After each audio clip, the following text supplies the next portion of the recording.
خوش آمدید. ابھی ہم بات آج کر رہے ہیں اخلاق حسنہ کے اوپر، اور حسن خلق کے اوپر ہماری گفتگو جو ہے وہ آج ہے کہ جس کا بہت مقام ہے، اور آپ صلی اللہ علیہ وآلہ وسلم جن کا خلق عظیم کہا گیا کہ آپ کا خلق قرآن ہے. اور حضرت عائشہ رضی اللہ تعالیٰ عنہ نے یہ بتایا ایک صحابی کو جو کہ پوچھنے کے لیے ہے کہ آپ صلی اللہ علیہ وسلم کے ہمیں اخلاق کے بارے میں بتائیے، تو انہوں نے کہا کہ حضور صلی اللہ علیہ وسلم کا خلق قرآن ہے، کیونکہ آپ چلتا پھرتا قرآن تھے.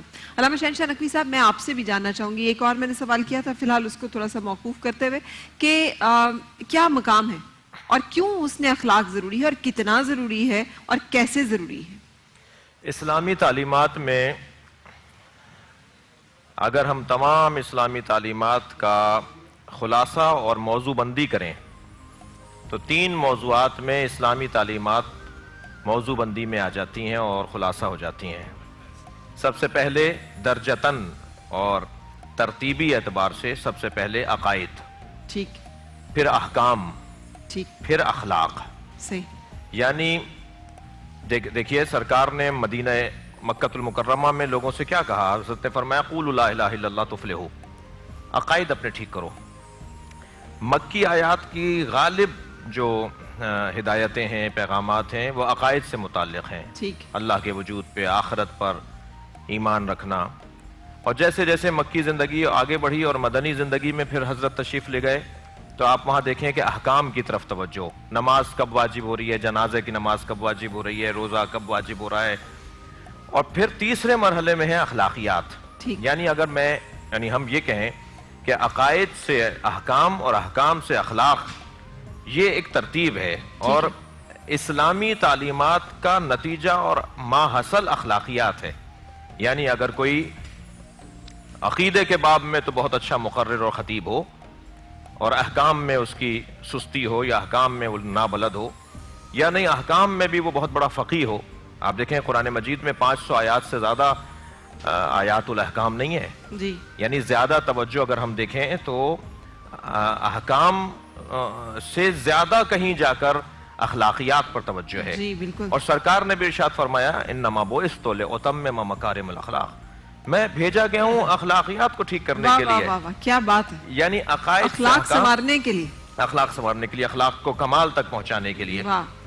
عقائد سے احکام، اور احکام سے اخلاقیات تک، جس کو کہہ لیجئے آداب کہہ لیجئے، تہذیب کہہ لیجئے، اخلاقیات کہہ لیجئے. لہٰذا وہ افراد کے جو اس منزل تک، جسے مختلف سوچوں میں مختلف نام دیے گئے ہیں، کہیں طریقت نام دیا گیا ہے، کہیں تربیت نام دیا گیا ہے، کہیں عرفان، کہیں تصوف، کہیں ولایت، مختلف نام دیے، وہ اخلاق کے شعبے میں ہیں سارے. صحیح. اخلاقیات میں آتی ہیں یہ ساری اصطلاحیں. بالکل. ایک انسان اگر انسان کامل تک یا اس سے انسان اکمل تک پہنچنا چاہتا ہے تو اسے اخلاقیات کے دائرے میں اور اس کے موضوع میں قدم رکھنا ہوگا. انسان کی زندگی کا ماحصل اور انسان کی زندگی کا ہدف نہائی جو ہے وہ اخلاقیات ہونا چاہیے. اب آجیے اس سوال پہ جو بریک سے پہلے میں نے کیا تھا، سورۃ الحجرات کا جو میں نے پوری آیت مبارکہ تلاوت کی تھی کہ کوئی قوم کسی قوم سے ٹھٹھا نہ کرے. خاص طور پہ عورتوں کو کہا گیا عورتیں دوسروں کے بارے میں نہ بات کریں، ہو سکتا ہے وہ ان سے بہتر میں ہو. ایک دوسرے کو عیب نہ لگاؤ. عیب نہ لگاؤ کا مطلب بھی تھوڑا سا سمجھائیے گا. اور پھر ایک دوسرے کو برے لقب سے نہ پکارو. بعض اوقات نک نیمز رکھے ہوتے ہیں ہم نے، اس کے بارے میں فرمائیے گا. اور ایمان کے بعد فاسقی برا کام ہے، یہ ان ساری چیزوں کے ساتھ ایمان اور فسق کا تذکرہ کیوں اللہ تعالیٰ نے فرمایا، یہ بھی تھوڑا اگر دیکھیے اخلاقیات کا حصہ ہے. آپ کسی کی بے احترامی، بے عزتی، اس کی دل آزاری، اس کی آبرو ریزی اگر آپ کریں گے تو یہ اخلاقیات کی تباہی. اور یہ وہ موضوعات ہیں سورہ حجرات میں جو سماجی معاملات ہیں. سورہ حجرات اخلاقیات پر مشتمل سورہ ہے. اور آپ دیکھیے کہ پہلی 5 آیات اس کی جو ہیں وہ سرکار دو جہاں کے آداب و تہذیب، امت ان کے ساتھ کیسے رہے. پیش آئے. لا تقدموا بین یدی اللہ ورسول، رسول ہی، اور رسول اور اللہ کے آگے نہ بڑھو، مقدم نہ ہو. ان کی آواز پر آواز بلند نہ کرو، ایسے مت پکارو جیسے تم آپس میں ایک دوسرے کو پکارتے ہو.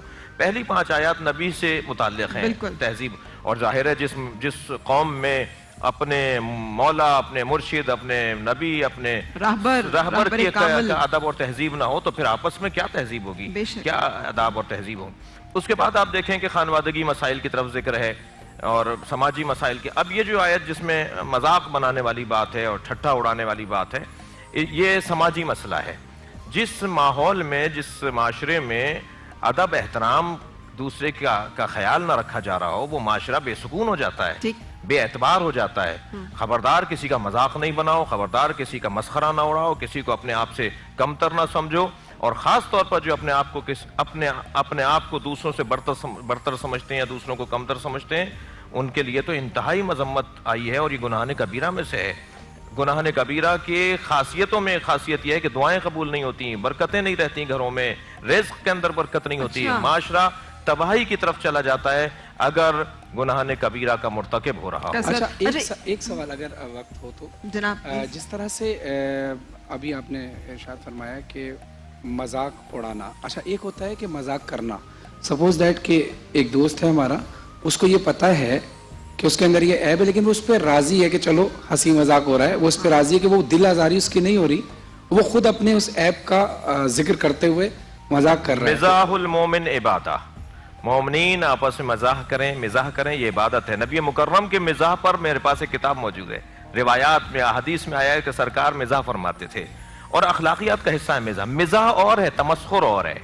تمسخر گناہ میں سے ہے، مزاح عبادت ہے۔ فرق کیا ہے دونوں میں یہ کہ دل آزاری نہ ہو، بے ادبی نہ ہو، بے حرمتی نہ ہو، اور ماحول کے اندر ادب اور احترام کا خیال رکھا۔ اچھا ایک شخص ہے مثال کے اوپر، وہ تتلا کر بولتا ہے اور اس کا مذاق اڑایا جاتا ہے، لیکن وہ اپنے اس تتلاہٹ کو بھی مذاق کے اندر لیتا ہے۔ دیکھو جیسے میں نے تتلا کر یہ بات بولی، وہ کسی بات پہ اپنا ہی ریفرنس خود دینے لگتا ہے، حالانکہ اس کا دل نہیں دکھ رہا۔ تو اس میں تو میرے خیال سے آپ کیا کہتے ہیں؟ کوئی میں سمجھتا ہوں کہ اس کی بھی مذمت ہے، یہ بھی نہ کیا جائے، نہ کیا جائے۔ ٹھیک ہے، بالکل صحیح۔ لیکن آپ کہ ہم اپنے معاشرے میں کبھی کسی کا چھوٹا قد ہے اس کو ناٹا بول دیتے ہیں، ہاں جی، کسی کی ناک چپٹی ہے تو ہم اس کا مذاق اڑاتے ہیں، کسی کی آنکھ میں کوئی سقم ہے تو ہم اسے بھینگا بول دیتے ہیں۔ میں یہ سمجھتا ہوں کہ اگر کوئی شخص عادی ہو جائے اور اس کو برا نہ بھی سمجھے تو یہ معاشرے کی تباہی اور بربادی کا سبب اس طرح بن سکتا ہے کہ پھر یہ سلسلہ چل نکلے گا۔ جو بھی اللہ تبارک و تعالیٰ نے کسی انسان کو تخلیق کیا ہے، اب کمی اور زیادتی اس کی تخلیق پر ہے، لہٰذا ہم براہ راست نہ صحیح لیکن ہم الٹیمیٹلی اسی اللہ تبارک و تعالیٰ کی تخلیق پر اعتراض کر رہے ہیں، اور وہ احسن الخالقین ہے، اور پھر آپ یہ دیکھیں گے کہ ایسا معاشرہ سلینگ ہو جاتا ہے۔ ایسا معاشرہ، ایسا ایک واقعہ بھی تو تھا، وہ وقت ہو تو ضرور بتائے گا، کسی نبی کا واقعہ تھا کہ انہوں نے کہا کہ اس کو آنکھیں کیوں نہیں دینے بندے کو، تو اللہ نے کہا کہ جو میں جانتا ہوں تو نہیں جانتا، تو جب اس کو آنکھیں دیں تو جا کے انہوں نے اسی بچے نے جا کے جتنے بچے تھے ان سب کو ڈبو دیا۔ اچھا، اس طرح کا ایک واقعہ تھا، تو وہ زیادہ آپ لوگ مختلف واقعات ہیں، اللہ کی حکمتیں ہوتی ہیں۔ صحیح۔ اچھا علامہ صاحب، ایک اور چیز، یہ سورۃ الہمزہ تباہی اور بربادی، ہر ایک سینتیں لگانے والے اور تانے دینے والے، ہر ایک عیب جو کے لیے، اور اس سے پہلے جو میں نے آپ سے جی ویل لکل ہمزات لمزہ، جو سورۃ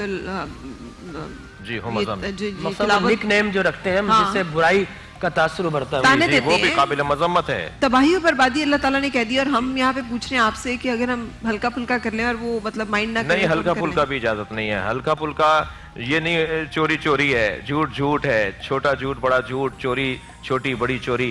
اگر کسی چیز کی مذمت آئی ہے، اگر کسی چیز کو روکا گیا اور وہ قرآن میں نص موجود ہے، آیات الہیہ موجود ہیں، تو پھر اس میں ہلکا پھلکا نہیں ہوگا۔ اور عورتوں کو خاص طور پہ کہا گیا، بئس الاسم الفسوق بعد الایمان، ایمان لانے کے بعد بھی آپ ایک دوسرے کے عیب کو گنواتے، یہ بھی عیب ہے نا کہ آپ نے کسی کے جسم کے نقص کو دیکھا، یا پھر آپ نے مختلف برادریاں ہیں، کسی کو آپ نے دھوبی بول دیا، کسی کو آپ نے نائی بول دیا۔ یا ہم لوگ تو بہت اچھے ہیں، ہمارے خاندان میں تو طلاق نہیں ہوتی، یہ جو عورتیں طلاق لے کے بیٹھ جاتی ہیں، عورتیں بہت ایک دوسرے کو ہر طرح کی بات جو ہے وہ کرتی ہیں۔ میں سمجھتا ہوں کہ یہ سارے عیوب ہیں، نقائص ہیں، اور اسلام یہ چاہتا ہے کہ اسلام کے جو ماننے والے ان کا معاشرہ ان عیوب و نقائص سے بری ہو جائے اور ایک اعلیٰ معاشرہ تشکیل پا جائے۔ لیکن ہمارے ہاں المیہ یہ ہے کہ ہم اپنی تعریف کرتے ہیں اور دوسرے کی برائی کرتے ہیں، حالانکہ ہے کہ اپنی نیکیاں چھپاؤ اور دوسروں کی برائیوں کو چھپاؤ، لیکن ہم اس کے بالکل برعکس کرتے ہیں یقینی طور پر۔ کے حوالے سے مجھے تھوڑا سا کلیئر کر دیجیے گا۔ ایک تو نک نیم ہوتا ہے، سپوز کریں کسی کا نام ہے منور، اس کو منو بھی کہا جا رہا ہے، منا بھی کہا جا رہا ہے، تو یہ اس میں مذاق تو نہیں اڑایا گیا، لیکن اس کا بھی منع ہے اس طرح کے نام؟ برے القاب سے جو نہ پکارو، پورے نام لینا زیادہ اچھی بات ہے۔ اگر آپ نے نک نیم ہی کسی کا رکھنا ہے تو تو جس طرح آپ نے منو رکھ دیا ٹھیک ہے، لیکن وہ جو نام ہے بعض اوقات وہ اہل بیت اطہار سے منسوب ہوتے ہیں وہ نام، بعض اوقات وہ اصحاب رسول سے منسوب ہوتے ہیں، بعض اوقات وہ انبیاء کرام کے نام ہوتے ہیں. مسلمان ان ناموں کو رکھنا پسند کرتا ہے، لہٰذا ان کے ناموں کو آپ ایبریویٹ کر کے یا کم یا زیادہ کر کے بیان نہیں کر سکتے، جتنا نام ہے اتنا کریں. پیار کے کوئی نام رکھ سکتے ہیں، اور عرب میں دستور تھا کہ وہ جب کسی کا نام نہ لیتے تو اس کو کنیت کے ساتھ اور اس کے القابات، لیکن وہ القابات اچھے ہوتے تھے جس سے اس کے معاشرے میں سوسائٹی میں اس کا مقام بلند ہو. بلکہ عرب میں تو کنیت رکھنا یہ عزت اور تکریم کی بات ابھی بھی ایسا ہے. جیسے حضرت علی کرم اللہ وجہ الکریم کو ابن الحسن بھی کہا جاتا تھا. ابو تراب بھی کہتے ہیں. ابو تراب بھی آپ کا جی لگتا ہاں ہے؟ بالکل ابو تراب بھی آپ ابھی کا ہم ایک ہوٹل میں جاتے ہیں عراق میں، وہ اس کی بیٹی کا نام طیبہ ہے، اس کا نام کچھ اور ہے لیکن اس کو ابو طیبہ کہا جاتا ہے. اس نے لقب رکھا ہے. عرب میں تو ابھی بھی ہے کنیت کا رواج ہے. کنیت سے رکھنا جائز ہے، ڈاکٹر صاحب لیکن بعض اوقات ایسا بھی ہے جیسا علی کرم اللہ وجہ الکرم کا رسول اللہ نے ابو تراب کا قیامت تک کے لیے مشہور ہو گیا. جس طرح ہم اچھا، ابو ایک ہریرہ سوال کہا. حضرت ابو ہریرہ رضی اللہ تعالیٰ عنہ سے روایت. علامہ صاحب آپ سے تھوڑا سا، علامہ صاحب نے تشریف لے جانا ہے اس لیے آپ اسکالرز حضرات سے تھوڑا سا معذرت کرتے ہوئے زیادہ ان کے علم سے استفادہ کرنے کی کوشش کریں. حضرت ابو ہریرہ رضی اللہ تعالیٰ عنہ سے روایت ہے مومنوں میں سے کامل ترین ایمان اس کا ہے جو ان میں سے بہترین اخلاق کا ماہر ہے، اور تم میں سے بہترین اشخاص وہ ہیں جو اپنی بیویوں کے ساتھ حسن سلوک کرنے والے ہیں. تو اب مجھے بیویوں کے ساتھ حسن سلوک کا بیویوں کے ساتھ تو بدسلوکی پر عجیب و غریب ایک روایت ہے. صحابی پیغمبر ہیں، ان کے جنازے میں ان کا مقام اتنا ہے کہ ان کے جنازے میں فرشتے شامل ہیں. ان کے جنازے میں سرکار نے خود کاندھا دیا ہے، ابا دوش پر نہیں لے پائے یا خط کھینچ رہی تھی اور آپ نے خود اتارا. جب لوگوں نے تعریف کی تو فرمایا دعا کرو کہ یہ فشار قبر سے محفوظ رہے. کہا یا رسول اللہ ایسا شخص بھی جس کے جنازے میں آپ اتنے اہتمام کے ساتھ شریک ہیں؟ فرمان لگے اس کا گھر والوں کے ساتھ اخلاق اچھا نہیں تھا. سعد بن عبادہ. سعد بن عبادہ. حضرت سعد بن معاذ. جی سعد بن عبادہ. سعد بن عبادہ. جی حالانکہ بڑے مالدار صحابی تھے. اور اس ان کی خدمات کا تو ایک طویل سلسلہ ہے، مگر یہ والے ایک پہلو کمزور تھا تو فرمایا کہ یہ گھر والوں کے ساتھ اخلاق اچھا نہیں تھا، اس لیے اس پہ فشار قبر ہو سکتا ہے. اہلیہ کے ساتھ اور بچوں کے ساتھ معلوم ہے گھر میں داخل ہو رہے ہیں، یہ باپ آ رہا ہے یا جلاد آ رہا ہے، خاموش ہو جاؤ، چھپ جاؤ، ڈرو، بچو. اگر یہ کیفیت کسی گھر میں ہو، کسی کے باپ کے آنے پر بچوں کا یہ حال ہو تو وہ باہر کیا ہوگا؟ صحیح.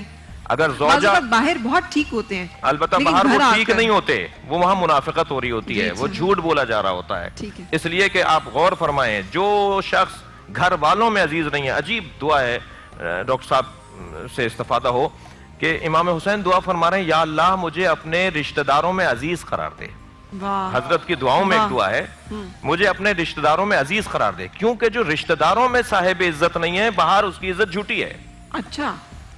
گھر والے کیونکہ جلوت سے بھی اور خلوت سے بھی آشنا ہوتے ہیں نا، ہر حال میں وہ دیکھ رہے ہوتے ہیں. اچھا قبلہ اسی بات پہ آپ اسی کو ایڈ کیجیے گا، اسی بات پہ کہ کہا جاتا ہے کہ جو اپنے گھر کا وارث ہے، جو بڑا ہے، وہ اپنے گھر والوں کو اگر خوف میں مبتلا رکھے گا تو وہ دنیا میں باہر نکلے گا تو باہر دنیا اس کو خوف میں مبتلا کر دے گی. اچھا یہ ایسے ہے. بہرحال جب آپ سسٹم توڑ رہے ہیں، جب آپ نظام توڑ رہے ہیں تو آپ پر پلٹ کر تیر آئے گا. جب آپ تیر پھینک رہے ہیں تو تیر واپس آئیں گے. یہ بالکل صحیح. اور نقصان اپنے گھر میں وہ ظلم کر رہا ہے، جیسے آپ نے کہا کہ ابو آ رہے ہیں ڈرا کے رکھا ہوا ہے، خوف ہے، لیکن جب وہ آفس جاتا ہے تو وہ باس سے ڈر رہا ہوتا ہے.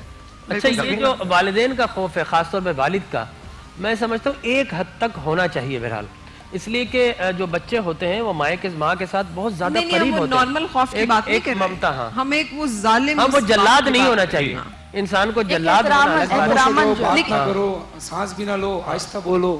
اس لیے کہ انسان کو امیڈیٹ جو خوف ہے وہ اگر والد کا نہیں ہوگا تو وہ میں سمجھتا ہوں کہ اللہ نے وَقَضَىٰ رَبُّكَ أَلَّا تَعْبُدُوا إِلَّا إِيَّاهُ کہہ کر یہی وہی تسلسل ہے، تو پھر انسان آہستہ آہستہ خدا کے خوف سے بھی عاری ہو جاتا ہے. کچھ خوف ہونا چاہیے لیکن جلادیت اور ظلم یہ ایک الگ چیز ہے. بلکہ ایک جگہ میں پڑھی بریک کے لیے یہاں پہ رک رہے ہیں. احترام اور خوف میں فرق ہو. احترام اور خوف میں وہ احتراماً خاموش کھڑے ہیں، احتراماً جھک کے کھڑے ہوئے ہیں، وہ ایک اور چیز ہے، لیکن خوف اور چیز ہے. یہ ڈر نہ ہو کہ اگر ہم نے ابا کی بات نہ مانی تو ابا نے تھپڑ آ فیس نہیں جائے گا. دینی اسکول کی.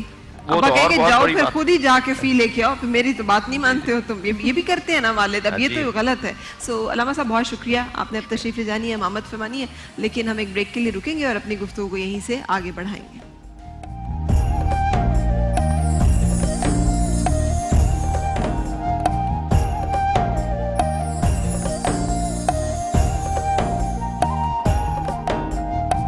والے کی رحمت نہ ملتی تو ہم غم کے ماروں کا کیا حال ہوتا. اگر کملی والے کی رحمت نہ ملتی تو ہم غم کے ماروں کا کیا حال ہوتا. زمیں پر نہ آتے رسول خدا گئے، زمیں پر نہ آتے رسول خدا گئے تو ہم بے سہاروں کا کیا حال ہوتا. اگر کملی والی رحمت نہ ملتی، اگر کملی والے کی رحمت نہ ملتی تو ہم غم کے ماروں کا کیا حال ہوتا. وہ آقا وہ مولا وہ دادا ہمارے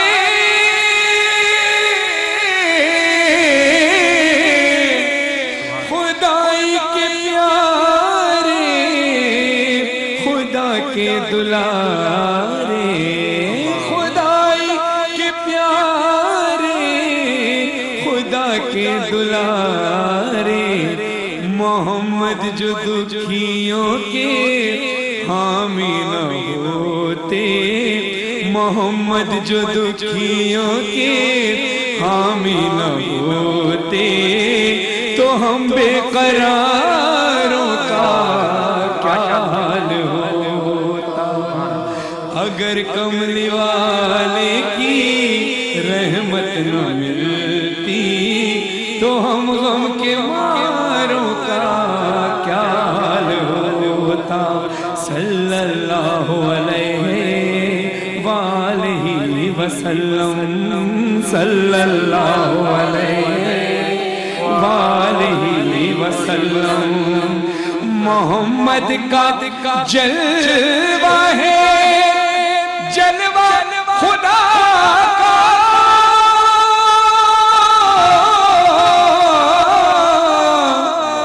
محمد کا پردہ ہے، پردہ خدا کا.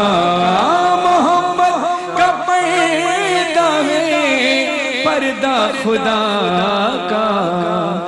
اگر آپ آ جاتے پردے سے باہر، اگر آپ آ جاتے پردے سے باہر تو ان چاند تاروں کا کیا حال ہوتا.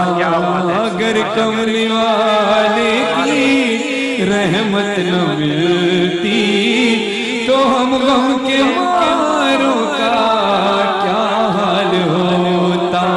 صلی اللہ علیہ وآلہ وسلم، صلی اللہ علیہ وآلہ وسلم. بہت خوبصورت. اچھا ایک چیز اب میں جس کی طرف حسن اخلاق سے بعض اوقات مطلب لیتے ہیں اور آپ اللہ تعالیٰ کا ہمیں حکم بھی ہے، آپ میرے بندوں سے فرما دیں کہ ایسی بات منہ سے نکالا کریں جو بہتر ہو. اور پھر ساتھ ہی ایک جگہ پر جو ہمیں بتایا جا رہا ہے وہ یہ کہ جہاں پہ ہمیں بہتر بات کہنی ہے صرف اس لیے کہ وہ خوش ہو جائیں، وہ خوش ہو جائیں، وہ خوش ہو جائیں، لوگ کہیں ہاں اس نے بہت اچھی بات کی ہے، ہمارا نہ دل توڑا نہ ہمارے اوپر کوئی ضرب آئی. لیکن جہاں کوئی باتیں حق کے لیے آپ کو سخت بھی کہنی پڑتی ہیں اس کے بارے میں بھی کلیئر اشارہ ہے سورہ بقرہ میں. مگر جو لوگ ان میں سے ظالم ہیں وہ تم سے ضرور جھگڑیں گے، سو تم ان سے نہ ڈرو اور مجھ سے ڈرو. لیکن تعلیم بات جو ہے وہ معروف طریقے سے کرنی ہے. کچھ یہ وضاحت کیجئے مولانا صاحب. چلے آپ سے شروع کرتے ہیں کہ کیا ہمیں یہ جو راستہ ہے پھر کیا ہے، کیسے چلنا ہے؟ بسم اللہ الرحمن الرحیم.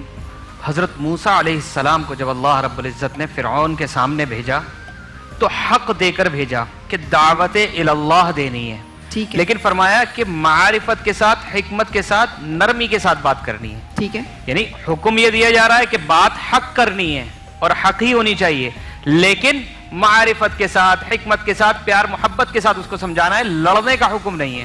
پھر حضرت موسیٰ علیہ السلام جب چلے تو پھر انہوں نے دعا کی، رب اشرح لی صدری ویسر لی امری واحلل عقدۃ من لسانی یفقہوا قولی، کہ اللہ رب العزت نے ان کے لیے آسانیاں فرمائی، ان کے لیے ایک وزیر انہی کی بھائی اس کو مقرر کیا۔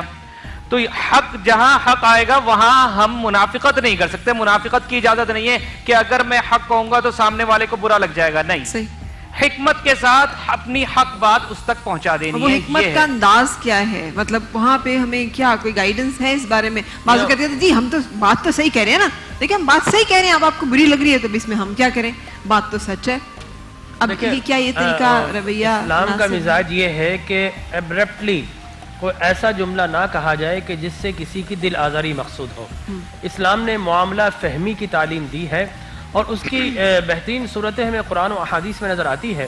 اللہ نے فرمایا کہ خود العفو، جب تم کسی کو حق بات کہنے یا نیکی کی دعوت دینے جاؤ تو پہلے اپنے زبان میں اپنے دل میں نرمی پیدا کرو، اس لیے کہ ہو سکتا ہے کہ تم سامنے والے کو حق بات کر رہے ہو لیکن تمہاری زبان شیریں نہ ہو، اس میں حلاوت نہ ہو، اگر اس میں سختی آ جائے گی تو یقینی طور پر جو تمہارا مقصود ہے، مطلوب ہے، وہ تم سے دور ہو جائے گا۔ لہذا نرمی سے بات کرو، وَأْمُرْ بِالْعُرْفِ، پھر اسے نیکی کی تلقین کرو، اور پھر بھی اگر وہ حق کی طرف نہ آئے تو وَأَعْرِضْ عَنِ الْجَاهِلِينَ، اور پھر اس سے اعراض کرتے ہوئے اپنی راہ لے لو۔ صحیح ہے، لیکن یہ طبیعت بعض اوقات انسان کے اپنے کنٹرول میں نہیں ہوتی نا۔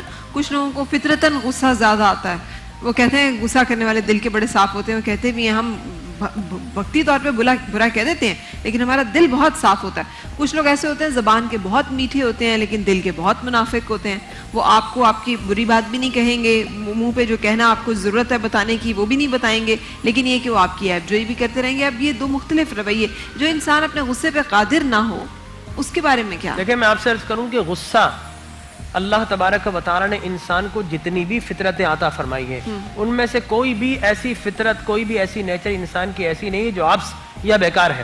غصہ اصل میں غیرت و حمیت کی علامت ہے، لیکن اب یہ غصہ آپ نے کہاں دکھانا ہے، اب اس کے لیے آپ کو کنٹرول چاہیے، اور کنٹرول کرنے کے لیے آپ کو باقاعدہ تربیت چاہیے۔ جس طرح ابھی شہنشاہ نقوی صاحب فرما رہے تھے کہ صوفیاء کرام کے ہاں تربیت دی جاتی ہے، معرفت ہے، صوفیزم ہے، تو وہاں پر باقاعدہ تربیت کی جاتی ہے سیلف کنٹرول، اپنی ڈیزائرز کو، اپنی ایمبیشنز کو، اپنی خواہشات کو، اپنے غصے کو کنٹرول کرنا۔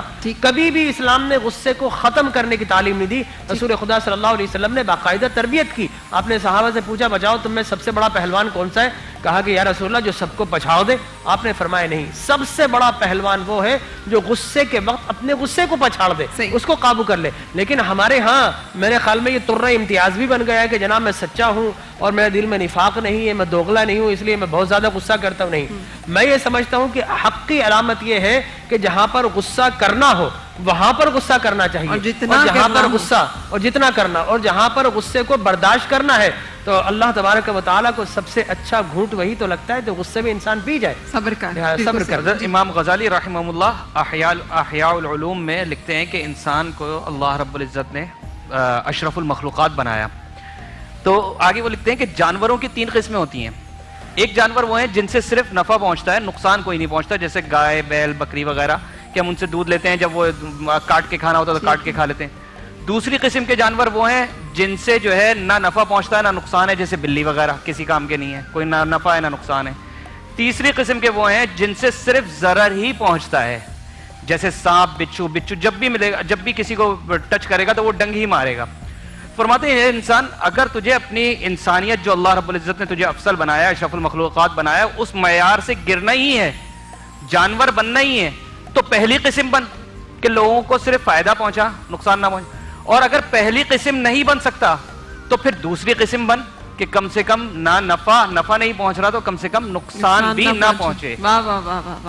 تو یہ امام غزالی نے احیاء العلوم میں لکھی ہے، تو اس کے اندر پورا قاعدہ کلیہ بیان کر دیا کہ بھئی اگر انسانیت کے معیار سے گرنا ہی ہے، جانور ہی بننا ہے، تو گائے بیل بن جاؤ۔ پانی سے سگ گزیدہ ڈرتا ہے، جس طرح ڈرتا ہوں آدمی سے کہ مردم گزیدہ ہوں۔ بلکہ مولانا علیہ السلام ارشاد فرماتے ہیں، کچھ دن پہلے ہی میں نے یہ کال پڑھا تھا کہ بدلہ لینے کا حق صرف اس کو ہے، معاف کرنے کا حق صرف اس کو ہے جو بدلہ لینے کی طاقت رکھتا ہو۔ صحیح، اگر کسی کے پاس طاقت نہیں ہے اور وہ کہہ دے جناب میں نے تو معاف کر دیا، چھوڑو، نہیں، آپ کے پاس طاقت ہے، آپ بدلہ لے سکتے ہو،